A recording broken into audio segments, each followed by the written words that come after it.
Alright, what's going on, y'all? We're back this morning, and of course, if you were watching the game last night, or the game 4 of Celtics Cavs, you of course saw this, where the hometown boy himself, LeBron James, was home watching the game, front row, of course, and courtside. But it's just real wild because this always is going to wind up leading to some sort of a speculation tirade or whatever, but really, I don't think it's all that bad of a thing. It's a little bit wild because it just seems to be a lot of what people want to talk about, at least as far as ESPN, First Take, and other such venues may want to do. It's just kind of wild because, and I'm going to go into more about the one issue I do have with this, especially given the game that he was attending. But so much attention has to be drawn to him. It has to be drawn to KD, as we'll talk about. And we're actually getting some really, really good competitive playoff matchups right now, especially despite injuries. But it's pretty fair to say that if the Lakers were just seeded a little bit differently, they'd probably still be in it right now for all we know. But we're never going to know at this point. All we're going to see is, one way or another, does LeBron stick around? Does he go? And then, of course, what happens with Bronny? Does he go pro? Does he stay in school?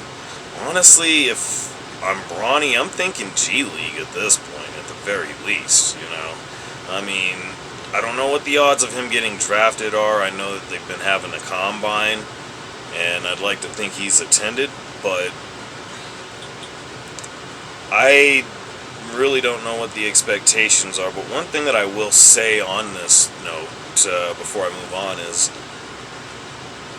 I think with all the ideas of LeBron, whether he stays in LA, talks of him possibly going to the Knicks or wherever else, I kind of find him returning to the Cavs refreshing. It would be with a good nucleus, but it's, as I said before, will he fit himself in with what they're doing? Because it's going to be a lot better for it to be that.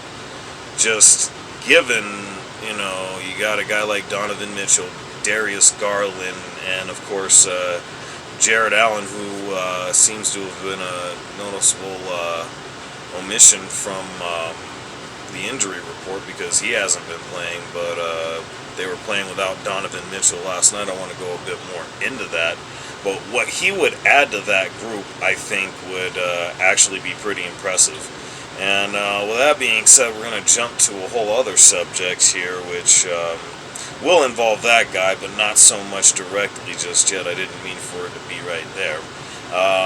It's actually regarding this situation right here, where I gotta tell you, of all the things that could take away from what's going on in the playoffs, this is one of the wildest ones, and I had to bring this up because you've probably seen this on Twitter, but there's a tweet from NBA Central where it's a quote from Draymond Green specifically.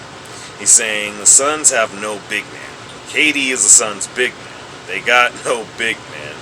And of course, Yousef Nurkic, as if he was chopped liver or a bologna sandwich or something like that. I don't know. Guess it depends on who you ask. Don't ask Draymond Green, but I guess Nurkic had a bit of a reaction to this here on Twitter, saying, "I see that brother still needs help. Still sad about KD. He don't like hashtag @Drayover with the laugh crying emoji." Man, this is actually pretty funny to me. We all know Draymond Green is gonna just be Draymond. We're just gonna leave it at that. I'm not gonna really go as far as saying that Draymond is particularly delusional or anything, but man, to be this dismissive of Yousef Nurkic is kind of wild to me. It's not like he's any of the ones, if I could just channel my inner Stephen A. Smith a Tiago splitter, or gosh, I'm trying to Darko Milicic or whatever, or Rasho Nesterovic. I mean, he's actually what any of those dudes would have loved to have been a fraction of, if we're being perfectly honest. I mean, if nothing else, I would say he's probably a lesser version of Brook Lopez, just a little bit bigger and heavier. But to think that these kind of things could be as talked about as they seem to be is just really, really funny to me. But, you know, in this case, I get it. Like I said, I don't like that it takes away attention from a lot of the games that we're getting, which have been pretty good. But, I mean, it's playoff time. I mean, we normally, I feel like, would see this in the off season. It's kind of weird putting videos together like this, you know, but I'm working with what I got. What can I say? And I got other stuff that'll be coming, so stay tuned. We're going to try to get better on that. Nonetheless, we're going to transition back into last night's Game 4 with the Cavs and Celtics. I mean, again, we didn't have my man Donovan Mitchell here. Yet, he had guys like Max Strus, Dean Wade, and a couple of guys I don't know off the top of my head. I know Evan Mobley has certainly been a factor as well. And that's alongside Darius Gardner, who was available. But, you know, knowing that they actually got it within a couple of scores at one point without Jared Allen or Donovan Mitchell even, it actually goes to show how much differently we'd be looking at this series. I'm not sure if Donovan Mitchell's necessarily going to be available for Game 5. If it is, that could work as a saving grace, and maybe they extend it. I'd like to hope that could be the case. But realistically speaking, I think it's going to end in 5, I believe, tomorrow night in TD Garden. I mean, it's just hard looking at it any other way at this point. But even with all that, just the storylines that play into this, you know, I feel like are as noteworthy, yet they're just not being discussed as strongly as they should be. Which, going back the other way on that, yeah, main focus of this, which I really don't care for that to be the case so much, but, you know, when are we going to be done with this? I just don't understand, and not even so much that I was in Arizona at the point that they brought this man in, but it's like, I get it. The stigma is he hasn't really done anything since Golden State. It didn't work in Brooklyn. It's not working in Phoenix. There's talks of him possibly going to Miami.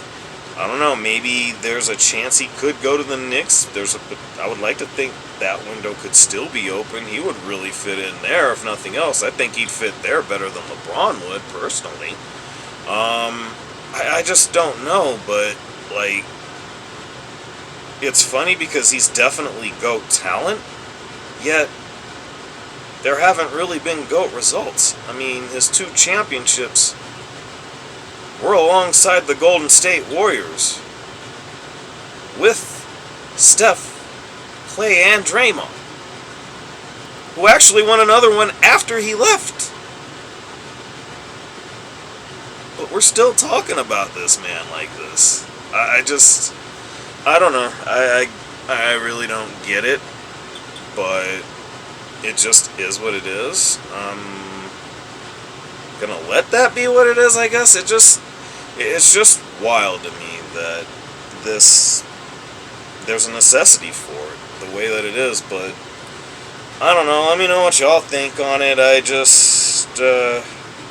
I'm running out of things to say on it, and I'm gonna just work a little harder to come up with stuff to put together for this, because, yeah, the decision-making process for this isn't easy.